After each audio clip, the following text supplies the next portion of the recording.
With Wild Card Weekend upon us, we bring in Tim Twentyman of Lions.com, covering the Lions. How are you, Tim? Good. How you guys doing? We're doing great. The first time the Lions met the Saints in the regular season, it was not a pretty sight if you are a supporter of the Lions, if you are with the Lions. They basically shot themselves in the foot, though.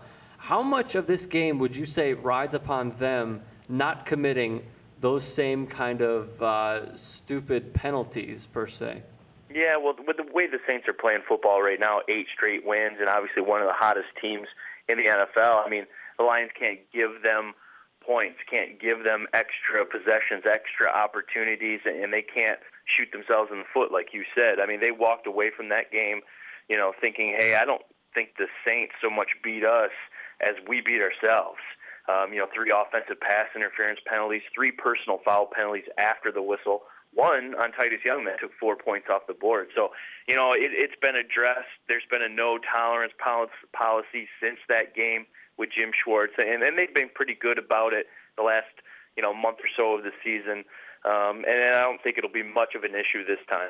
What kind of defense exactly are they going to play to try and shut down the Drew Breeses, the Lance Moores, the Devery Hendersons, the Darren Sproles? What kind of defense are they going to play?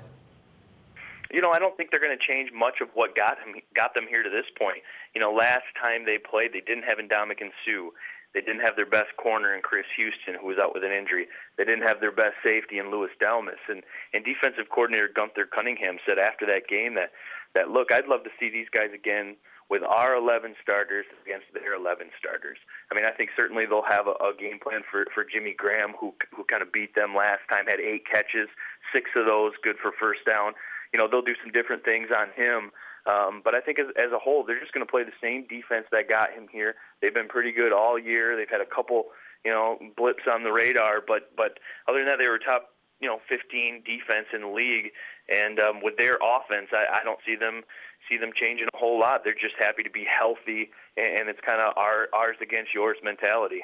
Tim, I wanted to ask you about that because Jimmy Graham obviously had a humongous year this year. Are they basically going to have one linebacker or corner on him, or are they just going to try and let him get the underneath throws? How exactly do you even stop this guy if you're on the side of the defense? Yeah, it's kind of the same way, teams have to try to stop Calvin Johnson. I think they're similar players in terms of you had to have a specific game plan, to stop a guy like that. Obviously what they did last time didn't work. We saw, safety Amari Spivey on him a few times. We did see some linebackers. Gunther Cunningham alluded to kind of a special little concoction that he's built up this week that he wouldn't go into detail with. So, I certainly think they'll have a different plan than they did last time, but he's just one of those guys that you have to limit the big play. He's going to get his catches. Even in crowds, he's 6'6", and the wingspan and the vertical and all that stuff. He's going to make plays. You just have to limit the big plays with him, and that's really the focus.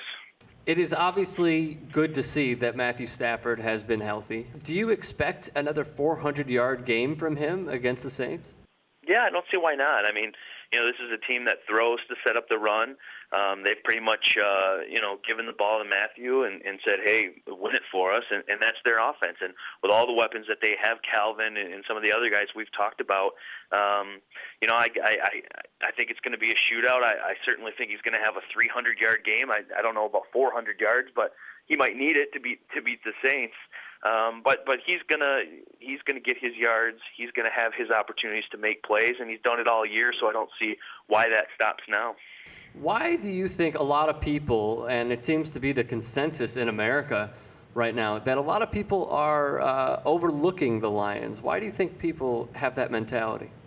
Well, I think it's just with how well the Saints have been playing lately. I mean, they've won 8 in a row, dating back to that loss in St. Louis. Drew Brees is probably playing the position better than he has, and maybe even more than Rodgers lately. And their defense is playing well. I mean, I think in the last 6 games they've given up 20 points is the most they've given up. So, they're playing well in all facets, and even special teams with Darren Sproles. He's obviously a weapon. So, the Lions are just fine being that underdog role. I mean, all the pressure's on New Orleans. They're at home. They're the 3 seed. They're expected to win. Vegas has them, at 10.5 points. And so they're just going to go in, and they're healthy, and they're pretty confident with all their guys, back, and I think the Lions prefer it this way. All right, Tim, everybody knows that you cover the Lions. You've seen this team throughout the year and many more years prior to this season.